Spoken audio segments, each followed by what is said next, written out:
Court में हमारे वकील साहब के पास एक क्लाइंट आ जाता है और क्लाइंट हमारे वकील साहब जो हैं मेरे जो सीनियर वकील साहब हैं, वो एक्सीडेंटल के या फोरम के, लेबर कोड के ज़्यादातर मामले देखता है, तो मैं भी उन्हीं के साथ यही यही काम सीखता हूँ मैं भी। तो उनके पास एक क्लाइंट आता है और कहता है कि वकील साहब हमारे लड़के का एक्सीडेंट हो गया है और लड़का जा रहा था रात में कहीं रात 8-9 बजे कहीं जा रहा था, तो रास्ते में हाईवे पे कोई एक डीएसएम वाला आया और डीएसएम वाला ऐसे ही मतलब लोगों ने बता दिया होगा डीएसएम वाला था, तो उसने हमारे लड़के की टक्कर मार के और वो डीएसएम वाला रात में भाग गया और किसी ने उसको देखा नहीं। बाद में पता चला कुछ लोगों ने बताया कि डीएसएम वाला।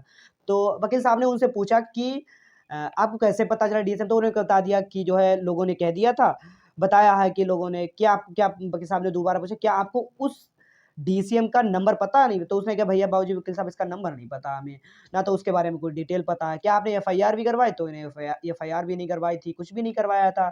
तो वकील साहब कहते हैं तो यार बहुत मुश्किल बात है तुम्हें कंपनसेशन मिल सके और कंपनसेशन मिल सके। तो इस केस में फिर वकील साहब ने थोड़ा सोचा-समझा, फिर बता दें कि हाँ, मिल तो सकता है।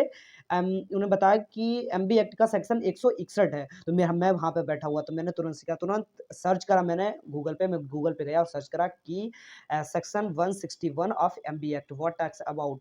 तो मैंने तुरंत उस पे सर्च करा कि भाई क्या कहता, तो उसमें ये लिखा था कि अगर अगर किसी भी गाड़ी के किसी भी वाहन के द्वारा किसी दूसरे वाहन को टक्कर मार करके अब वो वाहन भाग जाता है, तो उस वाहन भाग जाता है तो जो जिसकी चोट लग जाती है, वो सरकार उसे देती है पैसे। अगर किसी की डेथ हो जाती है और वो वाहन भाग जाता है, तो इस केस में आपको 2.5 लाख रुपए मिल सकते हैं अगर डेथ हो जाती है, ठीक है? 2 लाख सॉरी 2 लाख रुपए मिल सकते हैं।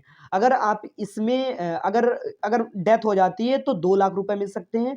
अगर इसमें आपको ग्रीवियस हर्ट का मतलब आपका ऐसी चोट लग जाती है, कोई फूट जाता है, कोई भी आपका अंग थोड़ा-सा डिस्टर्ब हो जाता है, इधर-उधर हो जाता है, टूट जाता है, कुछ भी हो जाता है। ग्रीवियस हर्ट का मतलब ये होता है जो आईपीसी का सेक्शन 320 जो था 320 बताता था 320 और 319 बताता था कि ग्रीवियस हर्ट क्या होता है, हर्ट क्या होता है। तो उसमें जो डिस्क्राइब किया गया उसी के अकॉर्डिंग जो ग्रीवियस हर्ट मानी जाती है। अगर ग्रीवियस हर्ट होती तो आपको 50,000 रुपए मिल सकते हैं। तो बाबूजी ने कहा कि हाँ, मिल तो सकता है लेकिन इसमें भी बहुत परेशानियाँ झेलनी पड़ती हैं, बहुत मुश्किल से। अब ये अमाउंट ज़्यादातर नहीं मिलता है क्योंकि नहीं मिलता तो मिल सकता है ज़्यादातर संभावना अगर आपके पास ज़्यादातर हर चीज़ ड्राइविंग लाइसेंस होता है और सब आपके पास कागज़ात होते हैं तो मिलने की ज़्यादातर संभावना होती है। तो अगर आपको वीडियो को कुछ भी प्राप्त हो गया हो, अगर आपको इस बारे में पता चल गया हो तो वीडियो को लाइक भी कर दीजिए और कमेंट भी